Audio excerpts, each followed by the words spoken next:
Hello friends, welcome back to my channel. तो मेरे channel का नाम है द ग्रीन रैन। ग्रीनरी भरी इस दुनिया में आप सभी का स्वागत है।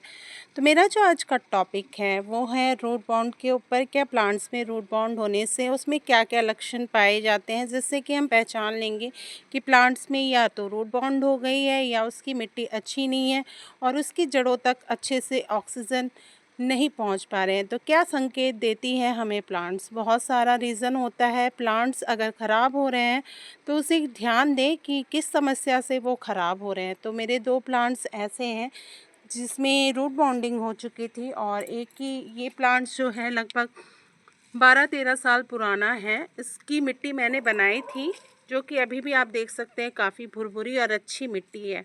और ये जो है मैंने बिगनिंग के टाइम में ये मिट्टी बनाई थी जब मैं गार्डनिंग स्टार्ट कर रही थी। तो मुझे इस बात का बिल्कुल भी नॉलेज नहीं था कि मिट्टी किस प्रकार बनाया जाता है।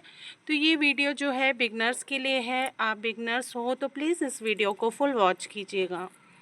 पास अभी फंगीसाइड नहीं है तो इस प्रकार हल्दी पानी का मैं इस्तेमाल करूंगी। ये भी एंटीबायोटिक का काम करता है। जैसे कि हमें कहीं चोट लग जाए और वहाँ से ब्लड निकल रहा है, तुरंत ही आप हल्दी लगा दें, वो ब्लड को रोक देता है। इसी तक प्रकार प्लांट्स के लिए भी ये एंटीबायोटिक का काम करता है। तो अगर आपके पास फंगीसाइड नहीं है तो अपने प्लांट्स के लिए हल्दी पानी का भी इस्तेमाल कर सकते हैं। जब आप फिर से उसे रिपोर्टिंग कर रहे हैं, मैं लगभग 2 से 3 घंटा अपने प्लांट्स को इसमें भिगो के रखूँगी, उसके बाद ही रिपोर्टिंग करूँगी। तो इसी मेथड में मैंने पहले भी किया था और सक्सेस हुई थी। ये सेकंड बार है इसी मेथड में। देखते हैं क्या रिज़ल्ट मिलेगा और इसमें फ्लावरिंग शुरू होगी कि नहीं। ये अपडेट मैं आप लोगों से श्योर शेयर करूँगी और शॉर्ट वीडियो में मैं अपलोड करूँगी कि जिस प्लांट को मैंने इस तरह से रिपोर्टिंग किया था उसका रिज़ल्ट देखिए कुछ इस प्रकार है।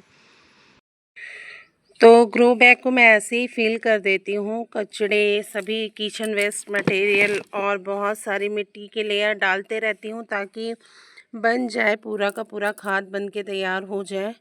तो ग्रो बैग मेरे पास पड़ा हुआ था जिसमें मैं हेविकस गुड़हल का प्लांट लगाऊंगी और गुलाब को मैं इस पॉट में रिपोर्ट करूँगी।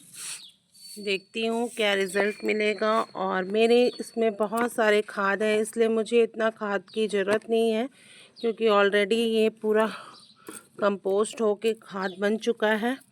थोड़ा सा पोटास और थोड़ा सा डीएपी और थोड़ा सा बोन मील और थोड़ा सा मैं इसमें डालूँगी आपका वर्मी कंपोस्ट, क्योंकि ऑलरेडी इसमें कंपोस्ट भरा हुआ है। ज़्यादा खाद देना पौधे के लिए नुकसानदायक होगा, इस वजह से थोड़े से खाद का मैं इस्तेमाल करूँगी। जड़ काफ़ी फैल चुका है तो हल्का हल्का जड़ को हम कटिंग कर लेंगे। पहले भी यही प्रोसीजर में मैंने किया था इसे, और इसकी मिट्टी काफ़ी भुरभुरी थी इसलिए निकल गया। बहुत ज़्यादा जड़ फैलने की वजह से इसमें फ्लावरिंग एकदम भी नहीं हो रही थी कहीं भी। पत्ते का साइज़ भी छोटा हो गया है। लगभग ये 12-13 साल पुराना प्लांट है, जैसे कि वीडियो में पहले भी मैंने बताया। तो अब इसका रिज़ल्ट क्या मिलेगा नहीं पता मुझे। कोशिश तो है कि इसकी रिज़ल्ट अच्छी मिले। तो हम कैसे जानेंगे कि हमारा रूट बॉन्डिंग हो गया है और प्लांट्स में क्या समस्या है? तो ये छोटी सी बात है, आप सभी वीडियो में बने रहिएगा, मैं आगे इस बारे में बताऊंगी आप सभी को। हल्की हल्की जड़ों को मैंने कट कर लिया है और इसमें रिपोर्टिंग कर देंगे। मैंने 1 चम्मच इसमें पोटास डाला है, 2 चम्मच बोन मील डाला है और 1 मुट्ठी वर्मी कंपोस्ट डाला है और थोड़े से डीएपी के दाने का इस्तेमाल किया है।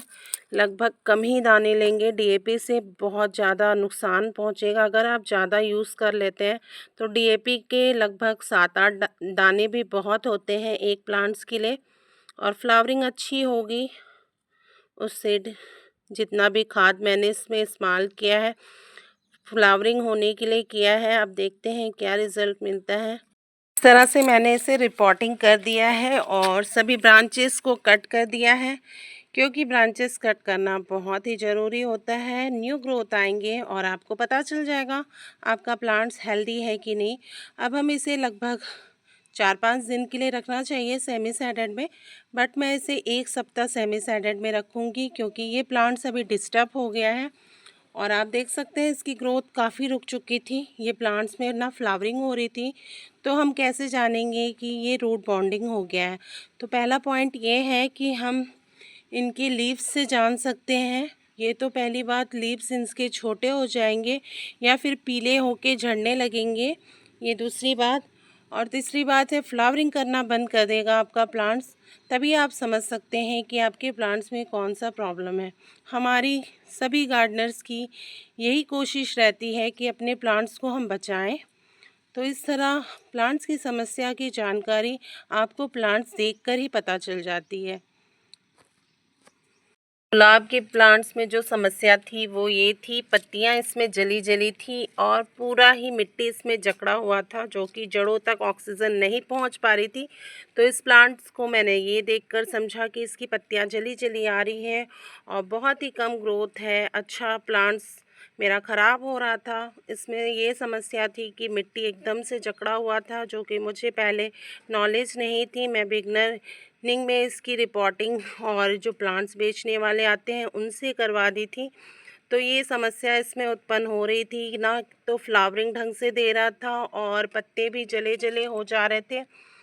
तो इसकी पूरी प्रूनिंग कर दी हूँ मैं और इसे भी सेमी सैडेड में रखूँगी लगभग 1 सप्ताह के लिए।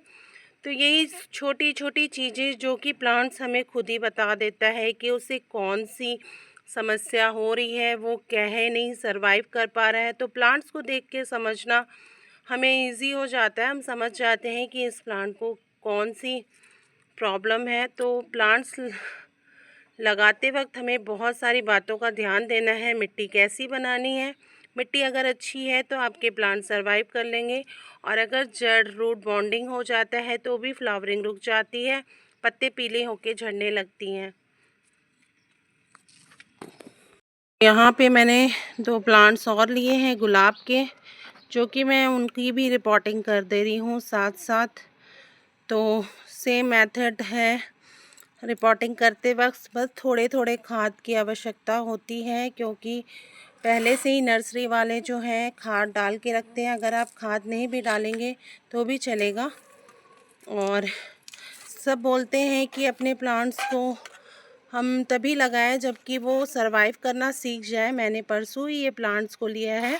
अगर आप रूट को डिस्टर्ब नहीं करेंगे तो तुरंत ही रिपोर्टिंग कर सकते हैं।